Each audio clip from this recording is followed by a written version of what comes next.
Hello, everyone. Today we're having a conversation with Mike Velez about the basics of financial planning. In an environment where there's so much uncertainty, I think it'll be useful for us to understand the fundamentals and basics of financial planning, so that we can put ourselves in the best possible position to succeed. Mike brings years of experience to the table. He holds a few of my personal policies and accounts, and I know he's going to be bring you useful information that many of you will be able to apply to your own financial picture. My name is Mario Rodriguez. I've been your local real estate expert since 2006. I focus on the finance and mortgage side of the transaction, offering our clients many different finance solutions that many times your mainstream lenders and banks cannot offer. With that being said, everything we talk about on this video is not financial advice. This is for entertainment purposes only. Do not do anything that we do. And again, with that being said, Mike, what is the first step someone should take to begin their financial planning journey? So my biggest advice to everybody is sort of what you did, Mario, is reach out to a financial professional, right? There's a lot of information on the internet. There's a lot of people that will tell you do XYZ, but they don't have the license for it. So it's like get a licensed professional to help you, right? So it's sometimes people, will listen to that crazy uncle because he knows when the market is gonna go up or down, or hey, they heard something on the radio because it sounded good and they went ahead and do it. So my advice is sit down with a professional that gets to know you and your needs, right? Yeah, and That one of the first or biggest um, pushbacks that I get when I'm trying to bring someone over to you is that people think that they need hundreds of thousands of dollars to start an account or to start planning. So what's kind of like the minimum that someone can come to you for planning? So for us, we don't have a minimum because again, when we sit down with people, we just don't know what their needs are. It could be as simple as helping them with a budget. With it's just my hour. It's we give that to the client, to the potential prospect, to see if we can help them. Right. Sometimes is defensive planning. Right. They might not need yet investments, but they need urgently insurance planning. Right. So it depends on the person. So all these questions are tailor made for the person. But yeah, it doesn't require hundreds of thousands of dollars. I always tell people it's super important you start yesterday with something. I don't care if you throw 25 bucks a month, whatever the case may be. But start with something because, you know, each minute of every day you lose time. And then when you lose time, then time doesn't do the compounding for you effect, right? So money tends to double every 10 years normally. So, if you have your money bearing, at least 7% interest, right? It will do that every 10 years on average. So you want at least to start with something. So a lot of people have that feeling that, hey, I'll start when I'm doing a little bit better, right? They're in their 20s. The same excuse. I'll start a little bit better when I'm doing a little bit better, or I can do a little bit more money. All of a sudden, they're 40. You know what? The same excuse comes. I'll start a little bit later. All of a sudden, you just lost 25 years of time, which is what was going to really help you double and triple your money. And that's how sometimes I have to have that unfortunate conversations with that 65-year-old or that 60-year-old that wants to retire, but is going to have to depend 100% on Social Security. And obviously, Social Security doesn't really cover a lot of the expenses. So Yeah, I have to give them the bad news that they have to work forever. and that's a lot of um, the same things I hear on my end when it comes to whether someone should buy a home or not.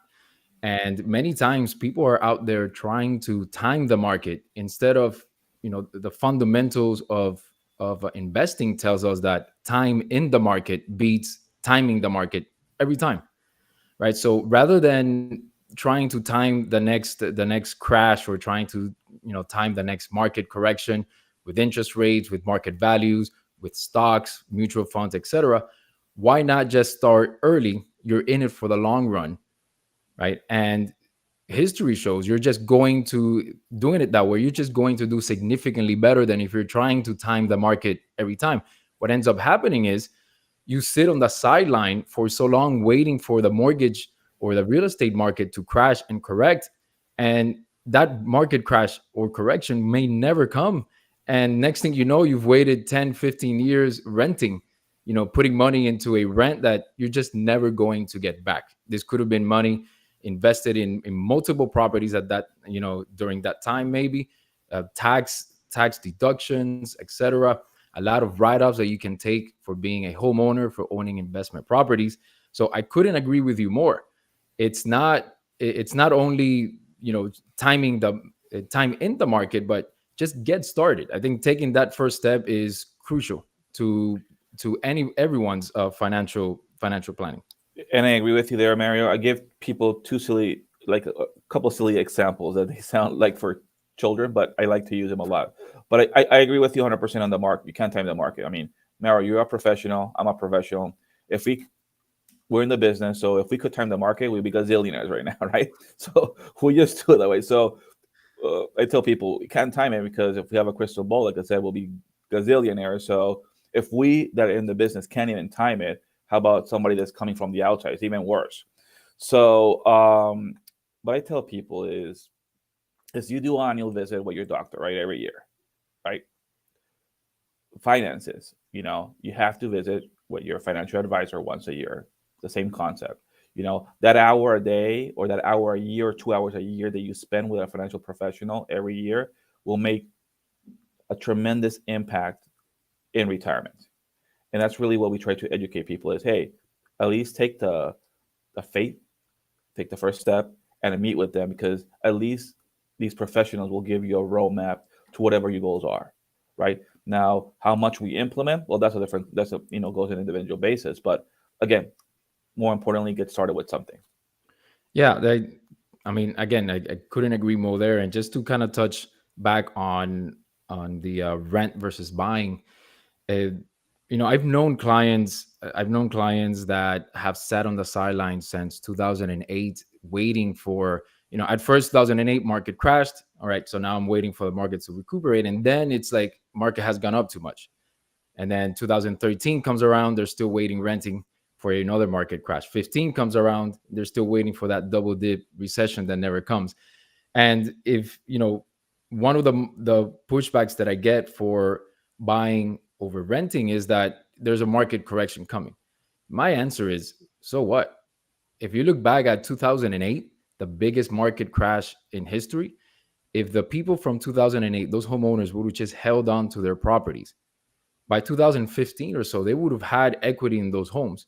So if you are in the market long term, if you're not looking to flip a property, if you're not looking to buy a property and sell in a year, medium to long term investment in real estate consistently shows that in the long run you're going to be up. So very easy example to point back to 2008 and just say hold on to your property. If you're in it for the medium to long term, you're good, right? So what are some options that people like self-employed people like us have so that we can, not so we can defer taxes and not contribute so much to or over contribute to our lovely Uncle Sam?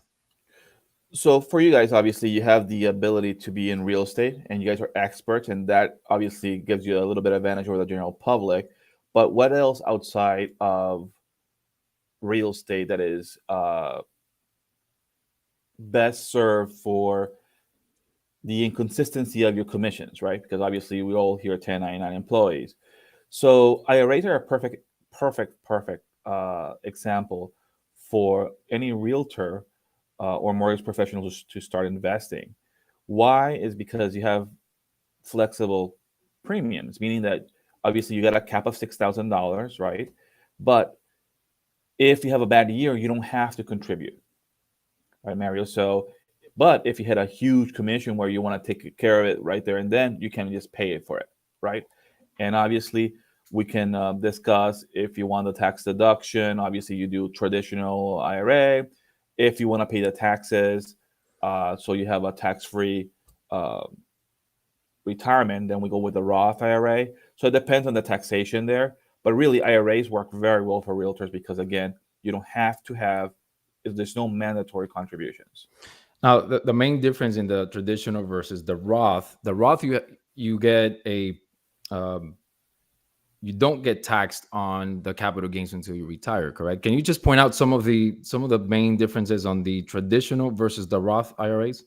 So the main difference is really taxation, right? So in an IRA, right, we can go ahead and tell our accountant, hey, I invested into an IRA, my $6,000. I'm going to take that deduction to reduce my taxes today, right? Which again is very appealing for commission-only jobs, especially in real estate, right? Because sometimes the commissions are pretty big, right, depending on the properties. So obviously that's very appealing to realtors. But for the realtor that can't afford it, right, and understanding that they want all that money in the future to come out tax-free, then you don't take the deduction, but you still invest it, and all that money in the Roth grows tax-free. Compared to in the traditional IRA, that because you took the tax deduction, you have a partner in retirement, which is Uncle Sam, because dollar for dollar, everything that grows in that thing will be taxable as ordinary income. Okay, so it depends. You want a partner in the future, or you don't want a partner, and that's really the difference between Roth and traditional. So it would make sense for a self-employed person to at least this is what I'm thinking, do Roth over a traditional, because when I retire, my tax bracket should be significantly less than it is now. So would it make sense for me to do a Roth IRA because I want to defer taxes till I retire? So it's situational, Mario. Again, it depends on the person. Sometimes people need the deductions today, so there's no two ways about it.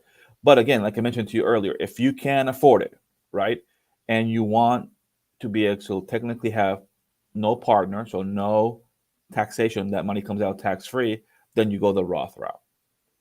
Okay.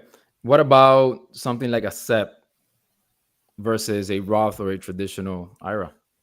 So the SEP is basically, we look at capacity, right? There's certain types of IRA that give you more capacity or less capacity. SEP is usually the one that we use towards when people have a lot of extra money, right? Because it gives you the maximum capacity. You can put up to $56,000 or up to 25%, right, of your income. So for a person or a realtor that is just starting and maybe only has 10, 15, 20K of income, opening up a SEP doesn't make a lot of sense because you can just do that perfectly with with a traditional IRA. So the SEP is more capacity, Mario, which is uh, depending on the income. So the more income, the more sophisticated we can get into. Yeah, and our income, like you said before, varies. So some months we may have two or three closings, and then some months we may have zero closings. So on all three of these, you pretty much have the flexibility of choosing how much you're going to contribute towards that plan or not, right?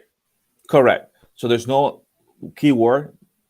Any IRA, whatever the capacity is, SEP, simple or traditional, uh, there's no mandatory contributions, which is a keyword. So you can max it out if you wanted to. If you had a good month, a good year, you can do it monthly. You can do it, yearly, one time, or quarterly, depending on your commissions. Okay. What about a 401k? What would have to be the requirement or setup for someone like, self-employed be able to do a 401k? So 401k, the option there is basically doing a solo 401k. Obviously you have to, have your company established as long as you're, but usually realtors just open an LLC or S corp just to deduct, taxes, right, or expenses. So you can open a 401k, gives you more capacity than the IRA. I don't only recommend there also at a higher level income because there's a little bit more fees associated with a 401k. But yeah, you can do that also as well. But again, it's just income capacity, right?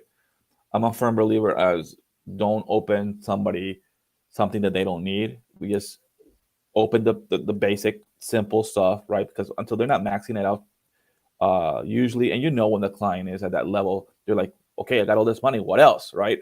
But if we're not at that level, it's just at least get them to get started, right, in the basics. Sure. And if at any point I want to withdraw money from any of these plans, can I do that? Correct. So I'll give you the super easy breakdown on traditional IRAs. If you touch the money, because again, it's meant for retirement before 59 and a half, there's going to be a 10% penalty plus the taxes, right? On the Roth, right, since you use after tax dollars to fund it, you can take the principal out, but any growth that you take out will be taxable if you take it before 59 and a half. Okay. Now, I how do you rate how do you rate these plans versus owning a property, or you're owning your primary residence, not paying rent? What do you think is on the priority, or should be on the top of the priority for someone that's, mid 20s, maybe, early 30s even? They don't own their property. They're either self-employed, or they have a side hustle where they're self-employed, and they still rent. Where do you rank the home ownership versus renting versus starting one of these plans and putting more money into these? So for me, the I try to give people a as a financial advisor and a financial planner is giving you a plan to retire, right? Obviously is asset accumulation, right? So your house becomes a very good important asset, right? But also I'm a firm believer of diversification. So not putting all your eggs in one basket. So even if it's a little money towards the IRA, if home ownership is a priority for you in your personal life, we just have to fund all these areas to make sure that we get to retirement. Okay, Because I again, mean, we can't time the market. So if we have all our cash into into a property, then retirement can be complex, right? Because in my experience, the most important or the main concern in retirement is income, right? And your home, unfortunately, it doesn't will not provide you income. You may have a lot of equity in it, but again, it's income. So once you sure. stop working, is where I'm going to get my future income from. So is we put a comprehensive plan together to be able to get you the income that you would need. So obviously funding all these type of accounts, you hear brokerage account, you hear permanent life insurance, uh, obviously having cash, real estate, Bitcoin, all the gamut. You want to have a little bit of everything because really, uh, that really was going to protect your future you from whatever the economy is doing, whoever is in, whatever government is in power, uh, whatever the Yeah. economic environment Yeah, may I be. mean, So, diversify, right? mhm. A quick note on your home not providing income to you. There's actually a mortgage product. It's a reverse mortgage, right? So when you buy a property, those mortgages are forward mortgages where you're paying the bank money to bring down your principal balance. You're paying your interest, taxes, insurance, and then if you pay that house down to zero, you can now do a reverse mortgage where the bank is paying the owner the equity on the property, right? So it is a way to supplement some income if the client doesn't have sufficient income to pay, to live comfortably, pay all of their expenses and so forth. That may be a good option, right? Because ideally, by the time you retire, your home is paid off, and maybe a few other properties too. But let's say you only own your primary residence, and you retire at 60, 62 and a half, whatever that is, with your home paid off. Now you don't have to sell that property to make all that income back. You can do a reverse mortgage, right? So now the bank starts to pay the owner the equity. They can do up to 80% of the value. It's very, very easy to qualify for a mortgage like that. The owner is responsible to continue to pay their property taxes and property insurance, but now they've supplemented their income from the bank. The bank is paying them the equity, right? The owner is always the owner. I mean, nothing changes there in terms of ownership of the property. Just because you're doing a reverse mortgage, it acts essentially, it's another FHA loan, or it is from the FHA, and it acts essentially as a supplement to the income, and it's in that reverse mortgage that the client can can put their home to work, right, for them. Now, I don't like going to that product if the client doesn't need to. I've had clients in my office where they have enough dividends paid, they have enough rental income, et cetera, et cetera. There's no need for them to mortgage their home and do a reverse mortgage, right? So it's a very specific use utility for that type of loan product, but it's a great product if you use it for the right person, the right scenario. So that is one way to supplement your income from your current home. And then obviously, rental income over time, if the client has, in addition to making contributions to their Roth and their SEP, etc., they're also putting money aside to buy investment properties and build a portfolio of investment properties where at retirement age, ideally most of those properties are paid to zero. You can sell some of those properties off, get some supplemental income from that, or just continue to rent them, hire someone to manage them at that point, and so forth. So that's another way that I always bring up to our clients, that it's not only about saving, for putting money in your savings account or putting money into your retirement 401k. You need to diversify. And many clients that don't want to be involved in renting and leasing and etc. with the properties, it's fine. You can hire a property manager for that. Sure, your margins will be a little bit less, but you get that peace of mind where someone else is handling the headaches for you. Right? Yeah, So correct. But again, like we mentioned to you, the important thing is diversification. That is one avenue. We want to have multiple stream of incomes. yeah, and it's I myself always look at, again, this is not financial advice. I want to remind everyone. But I myself not only contribute to the accounts I have set up with you, but then I also add investment properties. Now, the question is whether it's a good time to buy an investment property or not. And my answer is always, it depends what the goals are for you. If you're in the market medium to long term, then yes, I mean, why not? The market has shown historically it cycles every 10 to 15 years. There's a market correction up or down, right? Even looking back at 2008, the market corrected, properties have equity and so forth. So for me, I am a long-term investment. I'm in the phase of my life where I'm not worried about rental income so much as I am worried about accumulating wealth for later on. Because if I take rental income now, my income bracket, my tax bracket now is significantly higher than it will be once I retire. So when I retire, I want to have all the rental income I can get. Now I just want to be able to build wealth. So I am collecting investment properties, and of course contributing to my SEP and contributing to my Roth. And I'm having you take a look at my financials at least twice a year is the goal. But adding that additional income stream from rental properties, I think it's something that if you plan correctly, you can do over time. And it's not something that requires a lot of work if you plan properly for it, right? So in terms of budgeting, what do you think someone should, in terms of percentages, maybe should be putting aside towards their Roth or traditional versus their savings versus their emergency funds versus just investment properties or crypto or something else?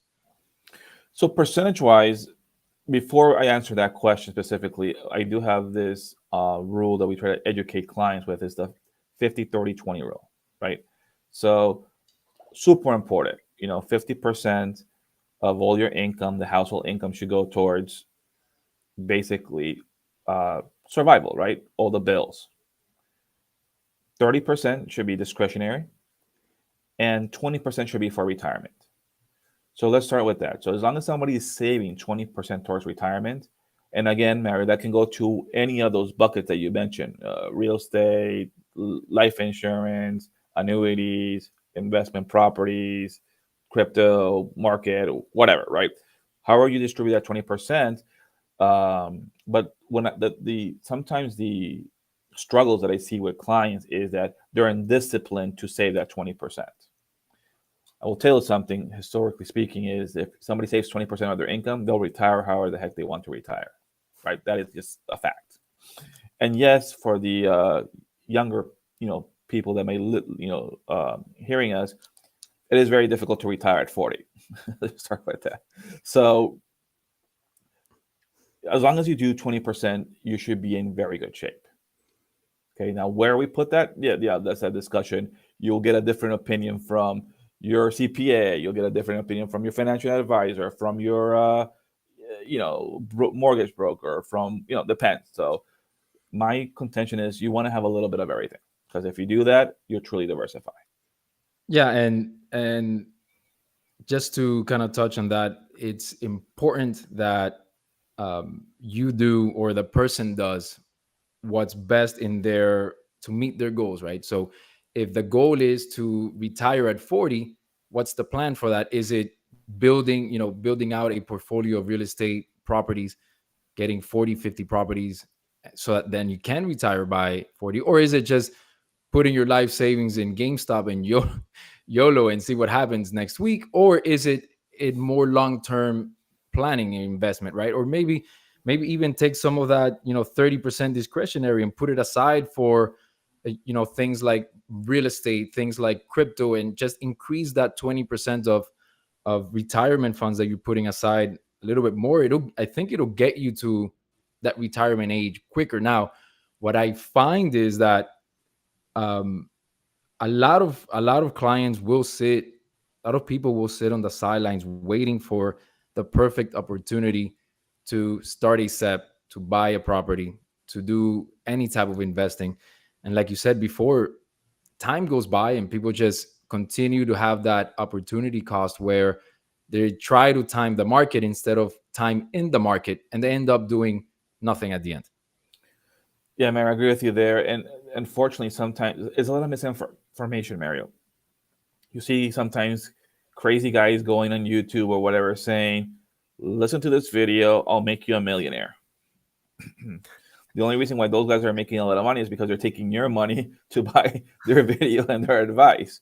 So, but at the end of the day, there's no silver bullet for retirement. There's no silver bullet for investment, right?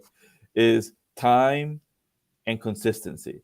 The earlier you start, the better you'll be off. Because again, whoever tells you, or whoever goes guru, I don't care what you call it, out there and tells you, I can time the market, I know when the market, or I know when reals, or whatever, Bitcoin, whatever platform they're using.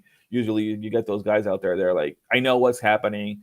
They're just lying to you. Again, it's Man, just one of the I try to show, I guess, educate, you can say, the younger buyers, is that they often try to save for their dream home, or they often try to save for a single family residence or a townhouse, and then they try to save to buy investment condos or investment properties. So what happens is that if you buy a single family residence, for example, and then you try to buy a condo, you now have to do at least 20% down payment on that condo, because it's an investment condo that you're buying at that point. So what I find is a lot of young buyers will wait 3 or 4 years, 5 years, saving up to buy a 400, 350, $400,000 single family residence. Instead, I try to show them how you can build a portfolio of properties over 4 or 5 years without having to give 20% down. And it's a matter of the order that you buy these properties. So if someone buys their primary residence, one condo, 1 bedroom, 1 bath, we only require them to give 5% down.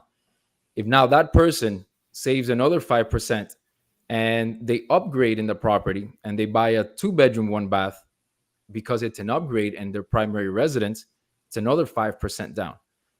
That person saves another 5%. Now, if you buy a 3 bedroom, 2 bath condo or townhouse, it's also an upgrade, primary residence, 5% down. So now, if you are responsible or consistent enough to save that 20%, 30% of your income, putting it aside, you can essentially buy one property a year until you get to your single family residence, $400,000, home. So if you buy it in that order, you can essentially build a real estate portfolio without having to give 20% down. So that's always something that I bring up to clients when they're on the fence about whether they should continue to rent and save that 20% for the primary residence in 4 or 5 years. It's like, hey, why not do 5% down?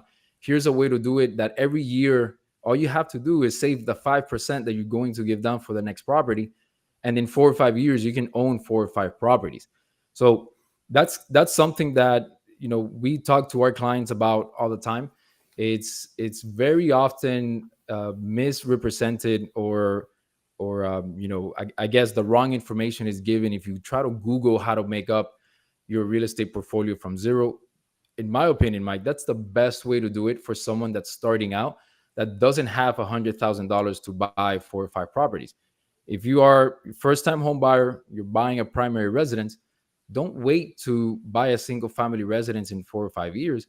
Just start building your portfolio from a 1 bedroom, 2 bedroom condos, 3 bedrooms townhouse, and then you can buy as your fourth or fifth property your single family residence, right? So that's kind of a a hack, you can say, on how to build your real estate portfolio without having hundreds of thousands of dollars to give as 20% down and so forth. So we also talk about, and like Airbnbs, for example. It's a great opportunity now. Someone can buy single family residence or a duplex somewhere near the coast, rent the other side Airbnb, and they'll have disposable income to not only pay for their mortgage and all of that, but then also to invest in retirement with products that you offer.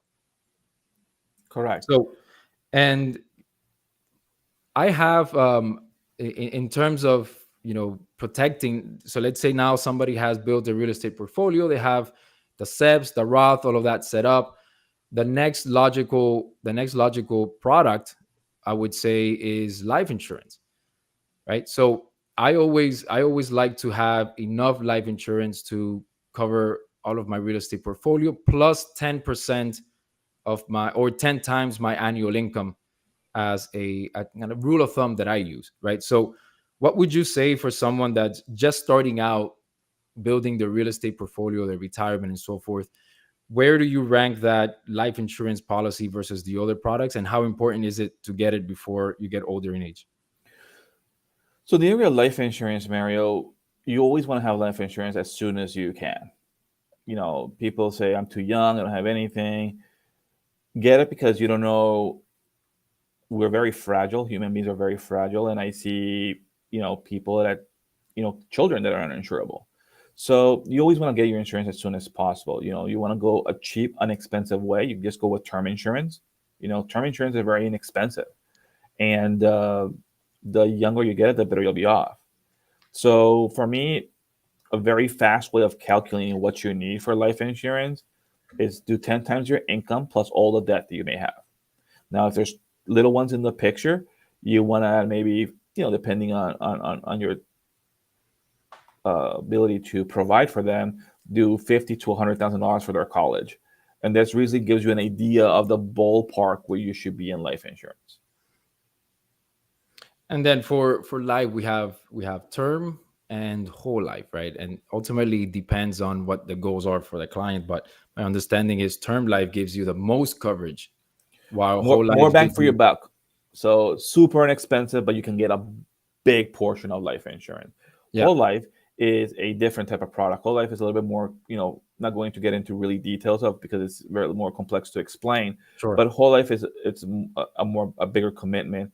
It's more expensive, but it's way more flexible. It's very similar to, you want to call it a property. You accumulate value. Your cash value grows in these property in these policies. I'm sorry, and you'll have X amount of dollars in the future. Plus, on top of that, the main also difference is insurance. You'll have insurance forever, compared to the term, like the word says. The term is for a specific period of time. Once that term expires, very similar to car insurance. If you don't use it, you lose it. And in insurance, you hope not to use it, obviously, right? Of course. Yeah, and to add to your point about getting it as early as possible, the reason for that is because the younger you are, the cheaper the premiums, right? Correct, because it's all based on health, number one, and age. Obviously, if you're a 21-year-old or 25-year-old, your life expectancy is way higher than a 40-year-old. It's just math, same as 60. So the older you get, the more expensive it gets. Also, there's a male versus female situation. For females, insurance tends to be a little bit cheaper because they take better care of themselves. So good job, ladies. Compared to guys that we really have to we like a cut, we get an infection, our whole arm has to be completely black for us to go to the doctor. So that male behavior tends to make insurance costs a little bit more expensive for guys in the life insurance area. Because again, we have a shorter life expectancy because of, again, our life choices. Hey, Mike. Anything else you want to add on here, man? I know we talked about a lot of very useful products that not only that you offer, but I know that solutions and so forth are important for meeting goals and so forth. Anything else you want to add before we get out of here? I just want to add, or more like reiterate, just advice to everybody: start as soon as possible. Super important to start investing. The younger the better. Let time do the work for you, right? Put your dollars to work. And number two, get a financial professional. Meet with somebody. If somebody said you need a minimum, well, there is thousands of companies that don't require that. So make it like a yearly thing. Because if you do that, if you start taking care of your financial situation today, the impact in your retirement is tremendous. So that will be my 2 cents to leave the audience. Yeah, and kind of my going away message is time in the market beats timing the market every time. All right, so appreciate it, guys. Thank you. If you found this video useful, please hit the like button and subscribe. Otherwise, until next time, thank you, guys. Be safe.